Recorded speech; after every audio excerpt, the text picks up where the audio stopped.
Semua kultivator jiwa baru lahir sedang berdiskusi dengan penuh semangat di antara mereka sendiri. Sementara wajah peri ungu menjadi pucat pasi setelah mendengar kondisi itu. Dia secara alami juga menyadari betapa berharganya harta roh. Dan dia tahu bahwa tidak mungkin ada orang yang setuju dengan pertukaran konyol seperti itu. Seperti yang diduga, Hani menghela nafas pelan dan menolak. Jelas tidak realistis bagiku untuk menawarkan harta rohku dalam pertukaran ini, rekan Taoisku. Maafkan aku harus menolak Anda. Maka manik-manik penakluk abadi milikmu juga akan cukup. Hu Qinglei terkekeh dingin.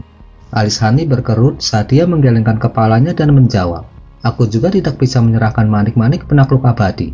Jika aku menawarkan manik-manik itu, aku khawatir tanpa mereka aku akan sepenuhnya bergantung pada belas kasihanmu.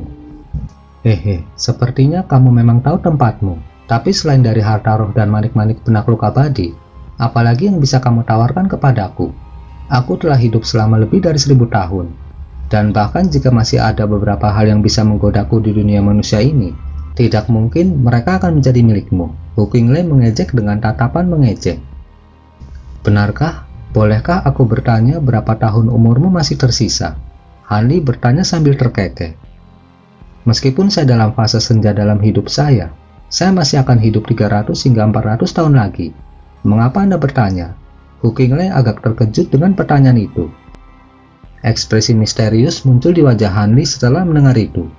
Bibirnya bergetar saat dia mulai mengirimkan suaranya melalui transmisi suara daripada terus berkomunikasi melalui ucapan langsung. Jika saya memberi Anda kesempatan untuk memperpanjang umur Anda 400 hingga 500 tahun lagi, apakah Anda bersedia melepaskan peri ungu, rekan Taoisku? 400 hingga 500 tahun. Apakah Anda mengacu pada air matahari yang kembali? Cibiran cemoohan di wajah Hu Qinglei tiba-tiba terhapus saat dia tanpa sadar duduk lebih tegak dengan ekspresi fokus di matanya. Eksentrik angin tidak dapat mendengar percakapan transmisi suara mereka, tetapi dia cukup terkejut melihat reaksi Hu Qinglei. Xiang Xili juga membuka matanya pada saat yang sama saat dia menoleh ke Hu Qinglei dengan tatapan bingung.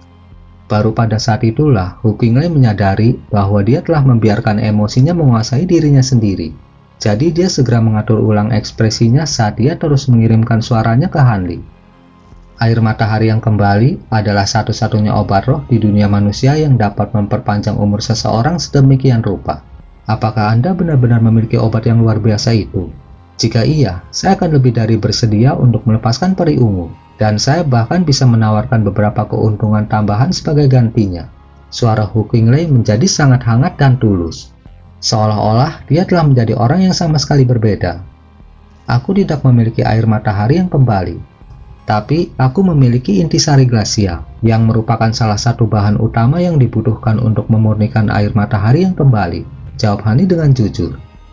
Hanya intisari glasia? Sedikit kekecewaan merayapi suara Hu Qinglei. Dia merasa saat ini Hani telah melemparkannya ke roller coaster emosional. Jika aku benar-benar memiliki air matahari yang kembali, mengapa aku menawarkanmu kesepakatan? Aku bisa memberikannya kepada salah satu dari senior Xiang atau sesama Dawis Angin, dan mereka pasti akan bersedia untuk secara paksa menyelamatkan peri ungu untukku. Saya yakin Anda tahu metode penyempurnaan untuk air matahari yang kembali. Meskipun esensi api matahari murni cukup sulit ditemukan, sekte sekuat sekte iblis surgawi Anda masih memiliki peluang yang sangat tinggi untuk dapat memperolehnya. Saya percaya ini adalah pertukaran yang adil. Tidakkah Anda setuju, saudaraku? Hani melamar dengan suara percaya diri. Bagi kultivator transformasi dewa seperti Hu Qinglei, obat spiritual yang dapat memperpanjang umur mereka pasti jauh lebih menggoda daripada 1 atau 2 harta roh. Karena itu, Hani yakin Hu Qinglei akan menyetujui pertukaran ini. Jika dia tidak memiliki benda seperti itu, akan sangat sulit baginya untuk menyelamatkan peri ungu. Tentu saja, dia hanya berani menyebutkan benda ini karena dia sudah tahu bahwa Hu Qinglei agak waspada padanya. Jika tidak, mengungkapkan fakta bahwa dia memiliki intisari glasial hanya akan memberi Hu Qinglei alasan lain untuk membunuh dan merampoknya. Hu Qinglei jatuh ke dalam periode perenungan diam setelah mendengar tawaran Hanli. Eksentrik angin dan Xiang Xili saling melirik, dan mereka bisa melihat keterkejutan mereka sendiri terpancar di mata satu sama lain. Tak satu pun dari mereka tahu apa yang telah didiskusikan Hu Qinglei dengan Hanli. Tetapi sangat jelas kemarahan Hu Qinglei telah benar-benar dipadamkan. Semua kultivator jiwa baru lahir lainnya juga sangat ingin tahu, tetapi tidak ada dari mereka yang berani mengajukan pertanyaan. Menurut pengetahuan saya, intisari glasial adalah sesuatu yang hanya dapat ditemukan di Istana Malam Utara. Jika bukan karena Istana Malam Utara memiliki kultivator transformasi dewa di antara barisan mereka di masa lalu, dan esensi api matahari murni itu sangat sulit ditemukan, intisari glasial mereka akan diambil secara paksa sejak lama. Istana Malam Utara telah kehilangan kultivator transformasi dewa, tetapi intisari glasial mereka juga menghilang bertahun-tahun yang lalu. Saya telah menyusup ke Istana Malam Utara secara langsung untuk mencarinya, tetapi tidak dapat menemukannya. Dari mana Anda mendapatkan intisari glasial itu? Mungkinkah botol yang sama yang hilang dari Istana Malam Utara? Hu Qinglei menginterogasi. Hani tampaknya telah meramalkan bahwa Hu Qinglei akan menanyakan pertanyaan seperti itu, dan dia menjawab, tentu saja tidak. Bagaimana mungkin ada kebetulan yang tidak mungkin? Saya hanya bisa mendapatkan beberapa intisari glasial dari giok mendalam ribuan tahun di gua giok yang mendalam di aula kekosongan roh Istana Malam Utara. Aku juga tidak akan menyerahkan semuanya selama pertukaran ini. Tapi seharusnya cukup untuk membuat 2 bagian air matahari yang kembali. Pada titik ini, Hu Qinglei tiba-tiba berhenti mentransmisikan suaranya dan berbicara untuk didengar semua orang.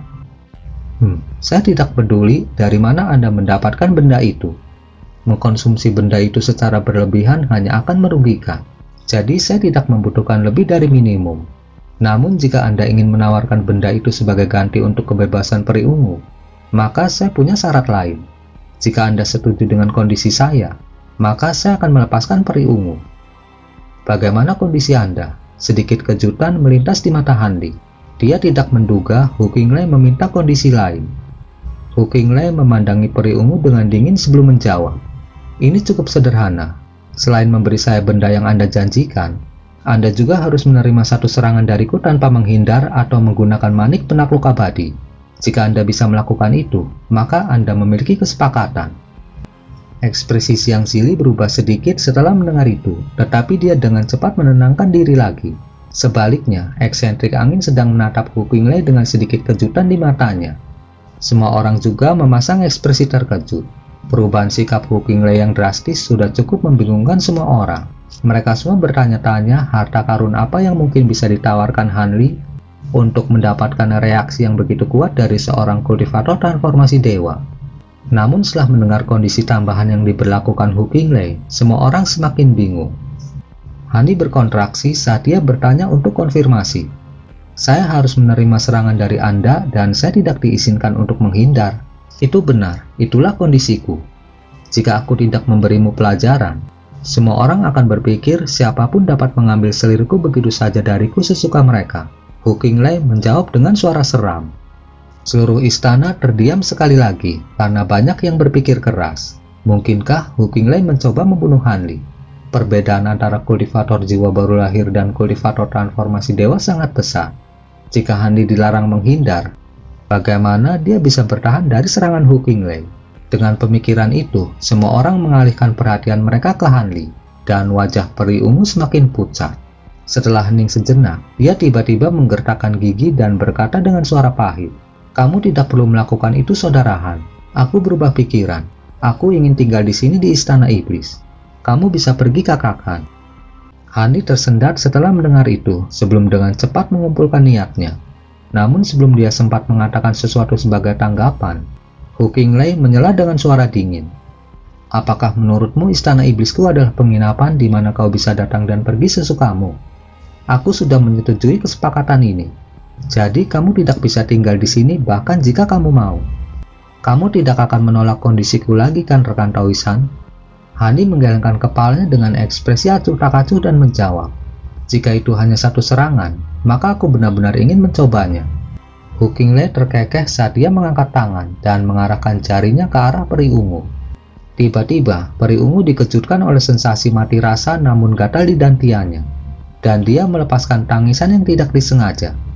Sosoknya yang luas dan anggun bergoyang saat beberapa benang hitam muncul dari dalam tubuhnya, menghilang ke dalam jari Hu Qinglei setelah berputar-putar di udara seperti sekelompok ular roh miniatur. Baru setelah itu, peri ungu berdiri tegak lagi, dan ekspresinya bersinar dengan keterkejutan dan kegembiraan saat dia merasakan kekuatan sihirnya beredar di seluruh tubuhnya. Sebelumnya, dia tidak dapat menggunakan kekuatan sihirnya, tetapi sekarang kekuatan sihirnya mengalir ke meridiannya. Hani juga menyapu indera spiritualnya ke arah peri ungu setelah melihat itu, dan ekspresi lega muncul di wajahnya beberapa saat kemudian. Batasan di dalam tubuh peri ungu memang sudah tidak ada lagi. Serahkan. Begitu dia mencabut batasan di tubuh peri ungu, Hu Qinglai menoleh ke Hani dengan ekspresi dingin. Senyum tipis muncul di wajah Hani saat dia tiba-tiba mengangkat tangan. Diikuti seberkas cahaya putih keluar dari dalam lengan bajunya. Mata Hu Qinglai berbinar saat dia membuat gerakan meraih, menarik seberkas cahaya putih ke tangannya. Cahaya putih surut untuk mengungkapkan botol giok putih. Hu Qinglai menyapukan tangannya dengan lembut ke atas botol, dan tutup botol terlepas dengan sendirinya. Pada saat yang sama, cincin cahaya hitam mulai berkembang biak di udara, menciptakan penghalang cahaya hitam yang mencegah orang lain untuk dapat memastikan isi botol giok dengan indera spiritual mereka. Tindakan pencegahan yang diambil Hu Qinglai membuat semua orang semakin penasaran, dan bahkan Zhang Zili berpikir keras saat dia mengelus jenggotnya tanpa sadar. Beberapa saat kemudian, Hu Qinglai telah memverifikasi bahwa yang berada di dalam botol memang intisari glacial, dan senyum tipis muncul di wajahnya. Dia mengganti tutup botol sebelum membalik tangannya. Setelah itu, botol itu benar-benar hilang. Setelah melakukan semua itu, dia mengangkat kepalanya untuk mengalihkan pandangannya ke arah Hani lagi. Senyuman di wajahnya memudar, hanya digantikan oleh ekspresi mengancam. Tiba-tiba, cahaya hitam melintas di sekitar tubuhnya, dan dia tiba-tiba berubah menjadi seberkas cahaya hitam saat dia terbang keluar dari istana, hanya menyisakan kalimat yang dingin di belakangnya. Aku akan menunggumu keluar bocahan, jangan membuatku menunggu terlalu lama. Sebelum dia menyelesaikan kalimatnya, seberkas cahaya hitam sudah menghilang di kejauhan, tetapi suaranya terus bergema di seluruh istana. Hani tidak tampak bingung sedikit pun menghadapi hal menakutkan yang menunggunya. Dia menuangkan secangkir anggur untuk dirinya sendiri dengan santai, meminumnya dalam beberapa teguk sebelum bangkit dengan ekspresi tenang. Sebaliknya, alis peri ungu berkerut prihatin saat dia bertanya, "Saudara Han, apakah Anda benar-benar akan menerima serangan darinya? Dia adalah kultivator transformasi dewa." "Jangan khawatir, jika itu hanya satu serangan, maka aku punya kepercayaan diri yang tinggi." Hani menjawab dengan senyuman yang tenang dan meyakinkan. Dia telah berhasil menahan serangan dari avatar penatua iblis bahkan sebelum mencapai tahap akhir jiwa baru lahir. Jadi dia secara relatif percaya diri dengan kemampuannya untuk menerima serangan dari kultivator transformasi dewa. "Kalau begitu, izinkan aku ikut denganmu, Kakak Han. Aku ingin mendukungmu." Peri ungu bersikeras dengan tatapan mantap di matanya. Hani ragu sejenak saat melihat ekspresi tegasnya sebelum mengangguk pada akhirnya. Cahaya spiritual melintas di sekujur tubuhnya saat dia menempel di tangan peri ungu, dan mereka berdua meluncur keluar dari istana sebagai seberkas cahaya biru. Semua kultivator jiwa baru lahir lainnya tentunya tidak mau melewatkan pertandingan spektakuler seperti itu. Bahkan dua kultivator wanita calon selir Hu Qinglai keluar dari istana bersama pelayan lainnya setelah ragu-ragu sebentar. Hanya Zhang Zili dan eksentrik angin yang tersisa di istana. Keduanya duduk dalam diam, tampaknya sama sekali tidak tertarik untuk bergabung dengan yang lain. "Saudara Siang, bagaimana menurutmu tentang ini?" Eksentrik angin bertanya. "Menurutku tentang apa?" Zhang Zili menjawab tanpa ekspresi. "Harta yang ditawarkan anak nakal Han tentu saja. Apa yang bisa dia tawarkan untuk menarik reaksi yang begitu kuat dari Taoisu? Tidak banyak hal di dunia ini yang dapat menggodanya sedemikian rupa." Eksentrik angin terkekeh dingin. "Seperti yang kamu katakan, harta karun seperti itu langka. Tapi tentu saja bukan berarti tidak ada. Jadi apa yang perlu dikejutkan?" Zhang Zili tetap tenang. "Saudara Siang, apakah kamu benar-benar tidak tertarik untuk mengetahui harta seperti apa itu? Itu pasti sesuatu yang bisa sangat berguna bagi kita juga," kata eksentrik angin dengan suara yang berarti. Zhang Zili menghela nafas pelan dan menjawab, "Jadi bagaimana jika harta itu adalah sesuatu yang dapat membantu kita menerobos kemacetan kita saat ini, atau memperpanjang masa hidup kita selama beberapa abad lagi? Atau menurutmu kita akan dapat maju ke tahap transformasi dewa akhir setelah beberapa abad berkultivasi?" Jika tidak, maka tidak ada gunanya mengalihkan perhatian kita dengan hal-hal yang tidak penting. Kita harus tetap fokus pada pencarian simbol spasial. Anda dan saya akan memiliki kesempatan untuk mencapai keabadian selama kita dapat menemukan simbol spasial yang sesuai. Yang lainnya sepele jika dibandingkan. Setelah perenungan singkat, senyum masam muncul di wajah eksentrik angin saat dia berkata, "Kamu benar, Saudara Siang. Saya tersesat oleh keserakahan. Pada kenyataannya, terlepas dari apa harta itu, tidak ada kesempatan kita akan dapat memperolehnya sekarang, karena harta itu dimiliki oleh sesama Taoisu. Bagaimanapun, tampaknya dia tidak berniat mengungkapkan harta itu kepada siapapun. Saya lebih khawatir sekarang karena dia meminta bocahan itu untuk menerima serangannya. Dia tidak mencoba memanfaatkan kesempatan ini untuk membunuh Handikan. Ini akan baik-baik saja. Saya sudah memperingatkan rekan Taoisu agar tidak membunuh Handi. Selain itu, Junior Han pasti cukup percaya diri dengan kemampuannya. Jika tidak, dia tidak akan menyetujui kondisi itu. Tapi rekan Taoisu selalu sangat mudah berubah dan tidak dapat diprediksi. Jadi kita harus tetap pergi dan melihat jika terjadi kecelakaan. Akan sangat buruk bagi kita jika dia melukai Hani di saat-saat kegilaan." Alis Yang Sili berkerut, dan dia tiba-tiba tidak tenang seperti sebelumnya. Eksentrik angin mengangguk setuju saat dia juga bangkit. Keduanya bergoyang serempak sebelum tiba-tiba menghilang di tempat. Detik berikutnya, mereka berdua muncul di luar istana sebelum menghilang lagi dalam sekejap. Beberapa saat kemudian, mereka berdua berhenti agak jauh dari istana. Jauh di udara lebih dari 1000 kaki dari mereka, Hani dan Hu Qinglei sudah saling berhadapan. Keduanya benar-benar tenang dan tanpa ekspresi. Ada banyak kultivator yang menonton dari bawah, dan ratusan pelayan wanita istana iblis yang cantik telah berbondong-bondong keluar dari istana lain di dekatnya. Mereka semua sedang berdiskusi dengan penuh semangat di antara mereka sendiri dengan kegembiraan terukir di wajah mereka. Tidak heran mereka begitu bersemangat. Melihat penguasa istana iblis beraksi adalah kesempatan yang cukup langka, bahkan bagi mereka. Eksentrik angin memandang dengan mata menyipit sebelum tiba-tiba menoleh ke Siang Sili saat dia bertanya, "Apakah menurutmu bocahan akan mampu menahan serangan jika rekan Taoisu menggunakan kekuatan penuhnya?" Itu akan tergantung pada apa yang ingin dilakukan oleh Taoisu. Jika itu hanya serangan biasa, maka dia tidak akan memiliki masalah untuk menahannya. Namun jika rekan Taoisu bersedia mengorbankan sebagian dari umurnya untuk menggunakan harta roh miliknya, maka Junior Han akan mendapatkan masalah. Namun rekan Taoisu kemungkinan besar tidak akan melakukan sesuatu yang begitu bodoh, jawab Siang Sili dengan alis berkerut. Analisis Anda tepat seperti biasa, Saudara Siang. Tetapi Anda mungkin belum pernah mendengar tentang ini. Rekan Taoisu baru-baru ini memperoleh harta karun yang tampaknya tidak kalah kuat dari harta roh. Namun harta ini membutuhkan penggunaan khusus teknik rahasia sebelum dapat diaktifkan. Selama rekan Taoisu menyuntikkan sebagian kekuatan sihirnya ke dalam harta itu akan mampu melepaskan kekuatan yang tak terduga. Saya pikir ada kemungkinan yang sangat bagus dia akan menggunakan harta itu. Eksentrik angin terkekeh. Apakah begitu? Ekspresi Siang Sili berubah sedikit setelah mendengar itu.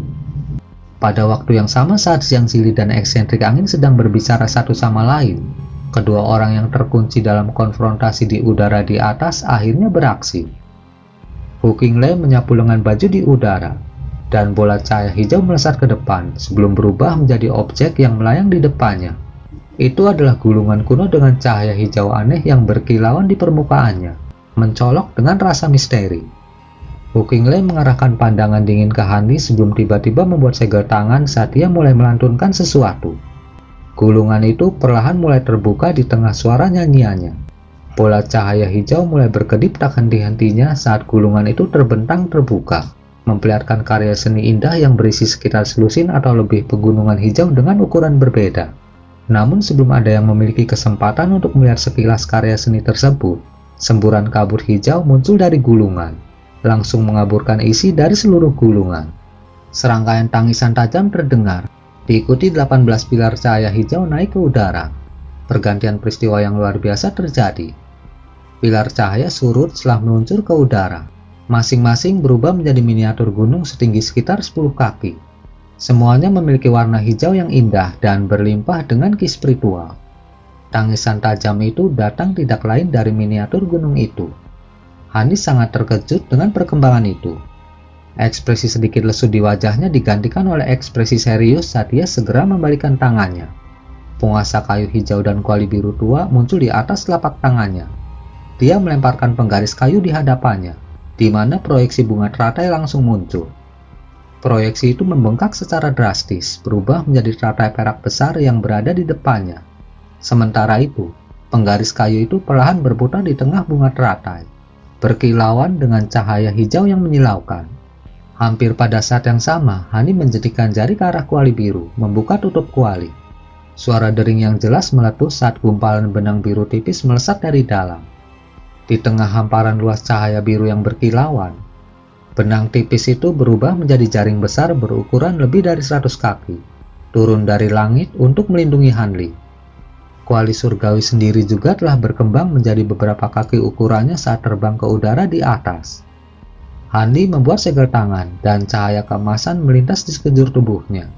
Sebuah penghalang cahaya keemasan mengkilap yang menempel erat pada pakaiannya segera terwujud. Itu tidak lain adalah penghalang Vajra Buddha. Setelah menyiapkan 3 garis pertahanan terkuatnya, Hani merasa jauh lebih aman dan terjamin. Setelah melihat itu, Hu Qinglai berkata dengan suara dingin, "Karena kamu sudah siap, aku juga tidak akan menunda lebih lama lagi." Tepat saat suaranya menghilang, dia mengeluarkan teriakan pelan dan membuat segel tangan. Pilar cahaya hitam diledakkan dari mulutnya sebelum menghilang ke dalam kabut hijau. Dia dengan marah menyuntikkan kekuatan spiritualnya ke dalam gulungan itu. Suara gemuruh yang tumpul terdengar saat kabut hijau melonjak dan jatuh dengan keras. Segera setelah itu, 18 pilar cahaya hitam melesat ke udara, menyuntikkan diri ke dalam 18 miniatur gunung di atas. Semua gunung itu seketika mulai memancarkan cahaya hijau berkilau sambil meluas dengan kecepatan yang mencengangkan. Dalam rentang hanya beberapa nafas, mereka telah berubah menjadi benda-benda kolosal setinggi 500 hingga 600 kaki, mengubahnya menjadi 18 puncak gunung yang sebenarnya. Tangisan tajam yang mereka keluarkan menjadi semakin jelas saat sekelompok kera muncul di pegunungan, yang masing-masing berukuran sekitar 1 kaki. Semua kultivator di bawah kagum dengan pemandangan yang berlangsung di atas. Sementara peri ungu semakin khawatir. "Pergilah." Ki hitam melintas di wajah Hu Qinglai saat dia meraih udara, mengirimkan gunung meluncur ke arah Hanli.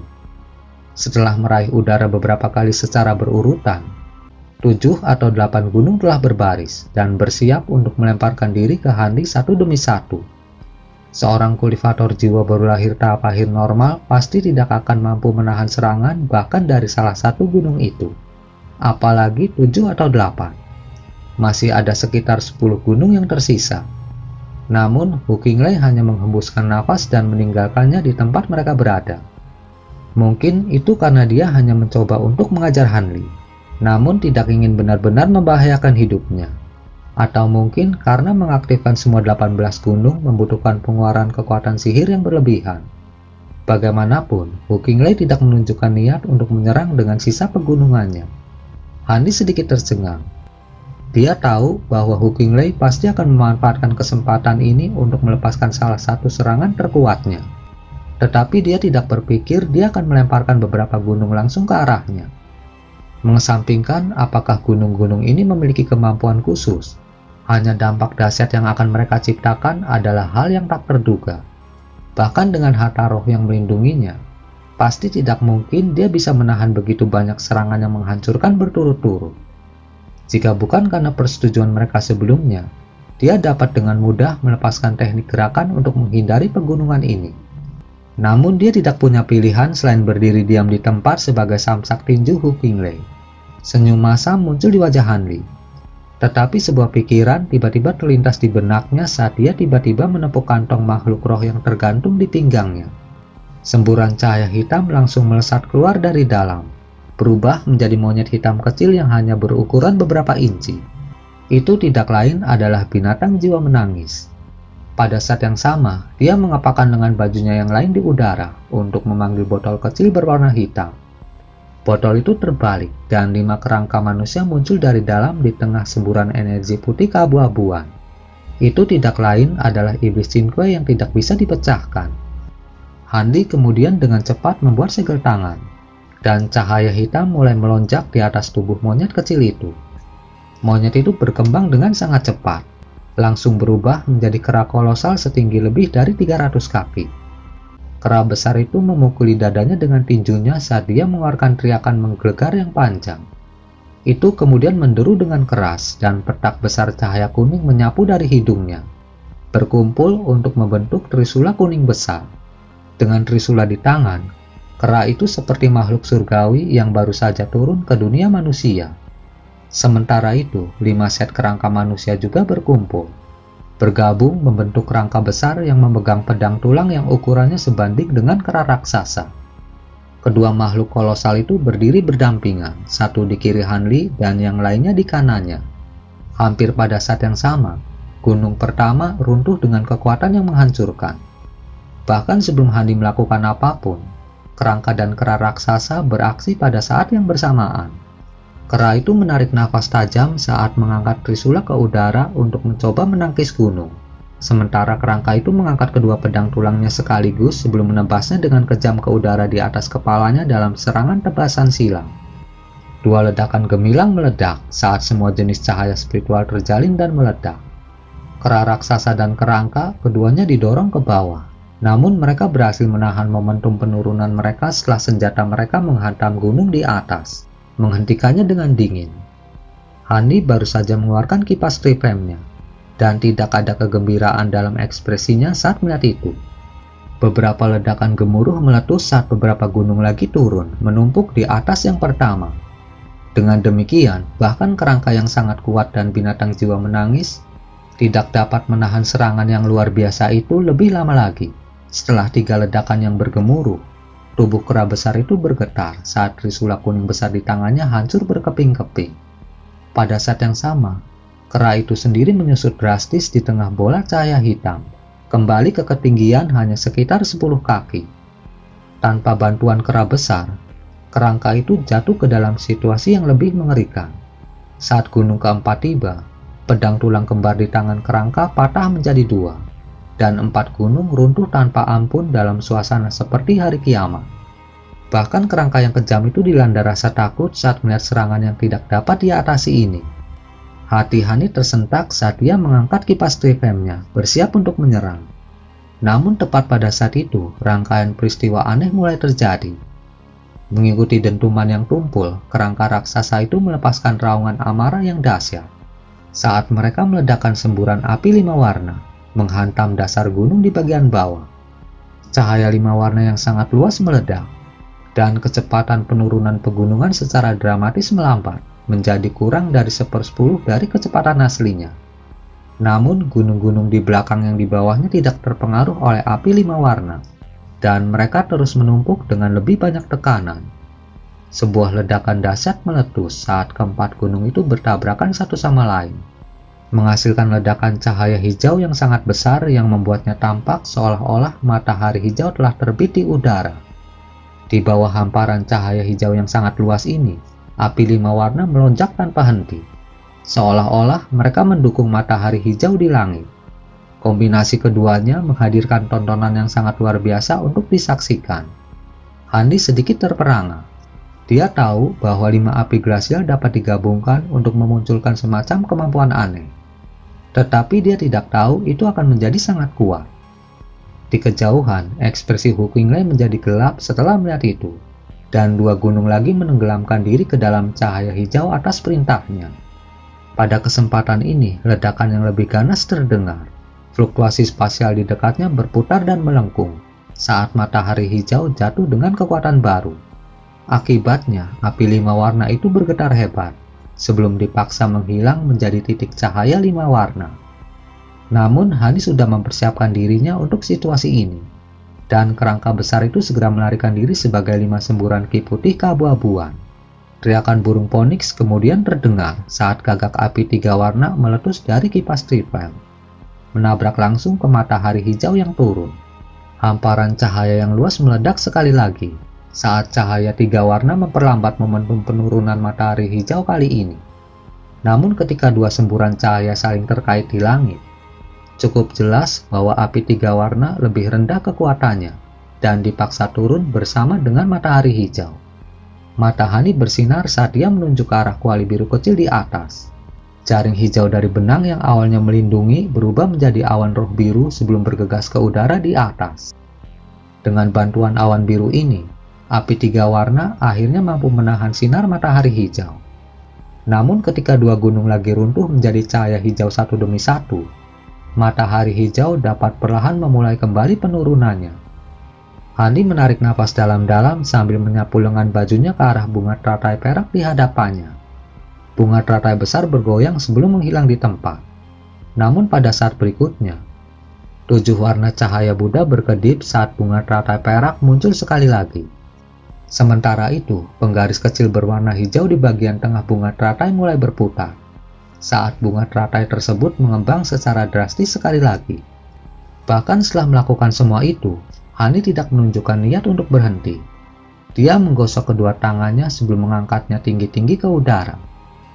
2 ledakan guntur meledak saat 2 busur cahaya ditembakkan dari dalam lengan bajunya, yang masing-masing setebal lengannya. Kedua busur petir berkumpul untuk membentuk piton emas besar dengan diameter yang sebanding dengan mangkuk besar, terbang langsung ke udara dengan kecepatan yang mengkhawatirkan. Pada saat yang sama, Hani membuka mulutnya untuk mengeluarkan manik yang berkilauan dan tembus cahaya, yang langsung berubah menjadi ular naga ungu sepanjang lebih dari 100 kaki yang juga melemparkan dirinya ke udara di atas. Sementara itu, teratai perak besar juga perlahan-lahan naik menyambut matahari hijau. Cahaya spiritual tiba-tiba melintas di udara saat matahari hijau di atas terbelah menjadi 8 gunung lagi. Namun 4 di antaranya sudah rusak dan tidak utuh, sedangkan 4 lainnya dalam kondisi sempurna. Namun saat cahaya hijau mulai menerangi permukaan pegunungan ini, transformasi yang luar biasa terjadi.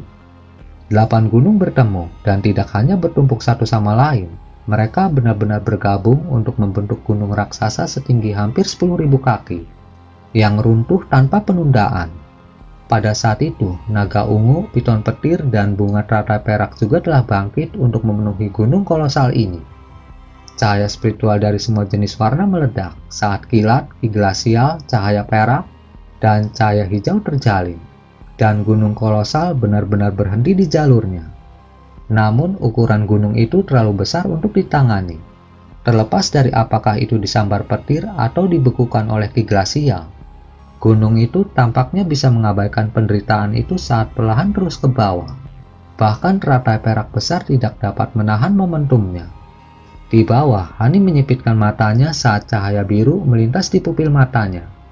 Dia kemudian mengeluarkan teriakan pelan dan memuntahkan seteguk esensi darah.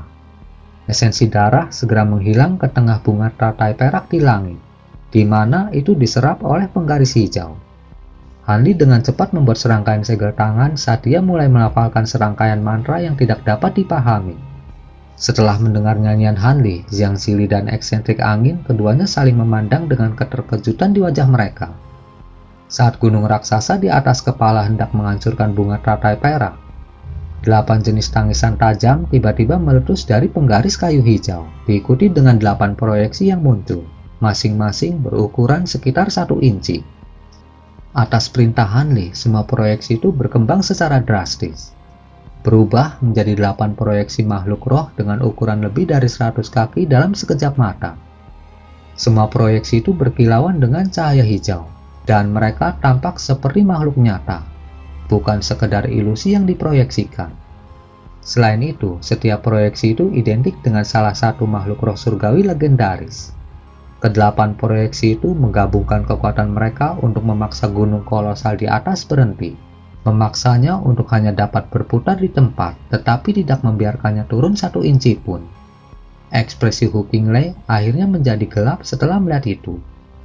Meskipun dia tidak berniat untuk membunuh Hanli, dia benar-benar ingin melukai Hanli untuk memberinya pelajaran. Jika Hanli mampu menahan serangannya dengan mudah, maka dia akan menyia-nyiakan kesempatan ini. Dengan pemikiran itu, Hu Qinglei tampaknya tidak melakukan apa-apa. Tetapi semua tangisan tajam yang dipancarkan oleh gunung tiba-tiba meningkat volumenya atas perintahnya. Sosok abu-abu yang tak terhitung jumlahnya melesat keluar dari pegunungan itu, berubah menjadi kera kuat yang masing-masing besarnya sekitar 10 kaki. Kera ini bukanlah binatang iblis yang sebenarnya, melainkan proyeksi yang disempurnakan oleh harta karun itu dengan mengorbankan jiwa iblis. Dengan demikian, mereka hampir tidak bisa dibunuh, dan saat mereka menjatuhkan diri dari atas, bahkan jika mereka diiris menjadi potongan-potongan yang tak terhitung jumlahnya, mereka dapat membangkitkan diri mereka sendiri hampir segera dari puncak gunung. Meskipun tidak satupun dari mereka yang sangat kuat secara individu, mereka masih sangat merepotkan untuk dihadapi. Namun begitu proyeksi kera ini muncul, mata binatang jiwa menangis tiba-tiba menyala. Itu mengeluarkan teriakan panjang saat tubuhnya mulai mengembang secara drastis sekali lagi di tengah petak cahaya hitam. Namun pada kesempatan ini, ukurannya hanya membengkak hingga lebih dari 100 kaki sebelum melepaskan hembusan keras. Semburan cahaya kuning menyapu dari lubang hidungnya, berubah menjadi beberapa ratus berkas cahaya kuning yang melesat ke udara. Semua kera yang dipanggil oleh puncak gunung memiliki ki iblis yang melimpah, dan hampir semuanya berada di kelas 5 atau lebih tinggi. Faktanya, bahkan ada beberapa yang tampaknya berada di puncak kelas 7.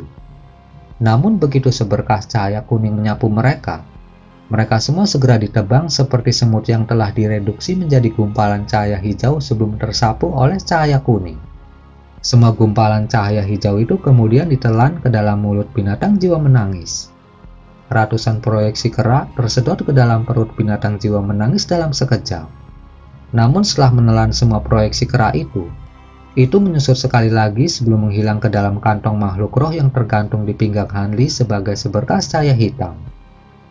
Hanli tersendat sedikit saat melihat itu, tetapi dia diberitahu melalui hubungan indera spiritualnya dengan binatang jiwa menangis bahwa itu akan berevolusi lagi, dan itu secara alami merupakan berita yang fantastis baginya.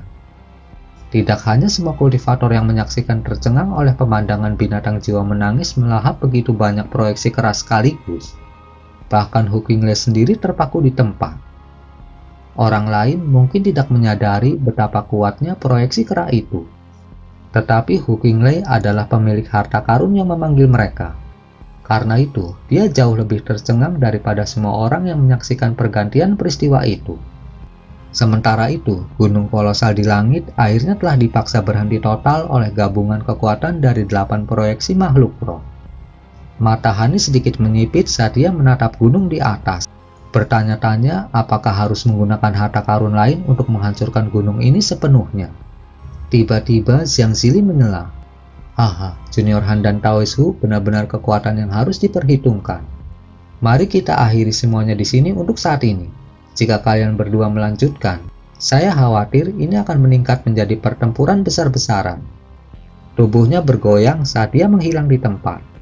Detik berikutnya, dia muncul di antara Hanli dan Hu Qinglai, menjangkau ke arah gunung hijau besar dengan satu tangan, tampaknya dengan gerakan santai dan acuh tak acuh.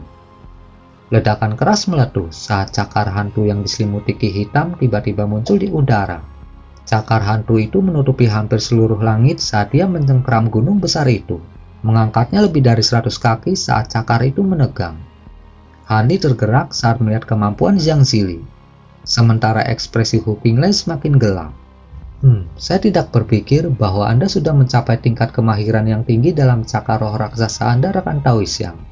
Tetapi mengapa Anda menampilkan kemampuan ini sekarang? Apakah Anda mencoba menggunakannya untuk menakuti saya? Hu Qinglai menginterogasi dengan suara dingin. Xiang Zili sama sekali tidak terpengaruh oleh ekspresi mengancam Hu Qinglai saat dia tersenyum acuh tak acuh. Cakar roh raksasa saya hanyalah tipuan yang tidak penting. Saya tidak akan bermimpi untuk memamerkannya kepada Anda, saudara Hu. Saya hanya khawatir Anda akan terjebak dalam panasnya pertempuran dan melupakan persetujuan Anda dengan Junior Han. Kamu bilang kamu hanya akan melepaskan satu serangan. Aku percaya Junior Han sudah bertahan dari serangan itu, benar kan? Hu Qinglai menggertakkan gigi sebelum dengan enggan menjawab. Tentu saja saya tidak akan mencabut persetujuan saya dengan seorang kultivator jiwa baru lahir. Rekan Taoist Han memang telah memuaskan kondisi saya. Dia kemudian mengangkat tangan dan melambaikannya ke arah gunung kolosal. Suara dering segera meletus dari gunung di tengah kilatan cahaya hijau yang cemerlang. Xiang Zili tersenyum dan cakar besar yang mengepal di sekitar gunung segera menghilang. Gunung kolosal itu kemudian bergetar sebelum kembali ke 8 gunung terpisah, yang masing-masing tingginya sekitar 1000 kaki. Pada saat yang sama, 8 gunung menyusut secara drastis sebelum melayang ke gulungan. Pada saat itu, mereka telah diperkecil menjadi beberapa inci, dan semuanya menghilang ke dalam karya seni di gulungan. 10 puncak gunung yang tersisa yang melayang di atas kepala Hu Qinglei menjalani proses yang sama, menghilang ke dalam gulungan satu demi satu.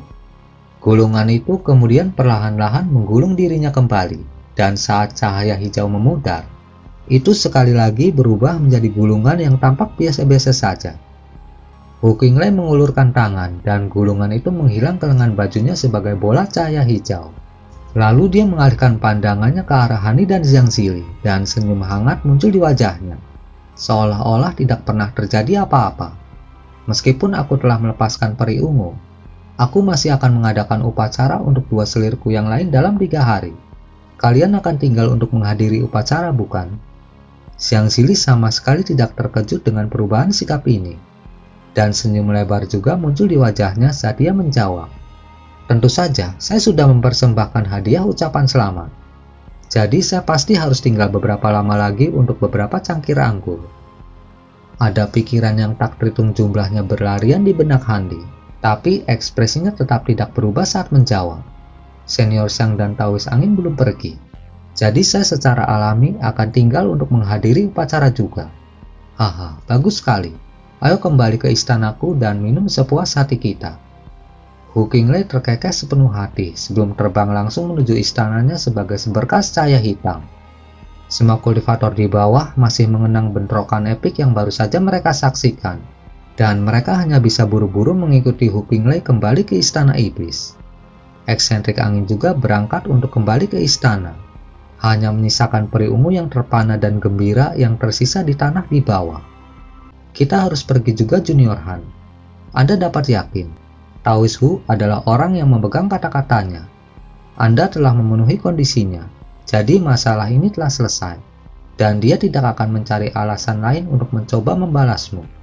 Kamu bisa tinggal bersama gadis ini di istana iblis selama beberapa hari dan menikmati kebersamaan satu sama lain."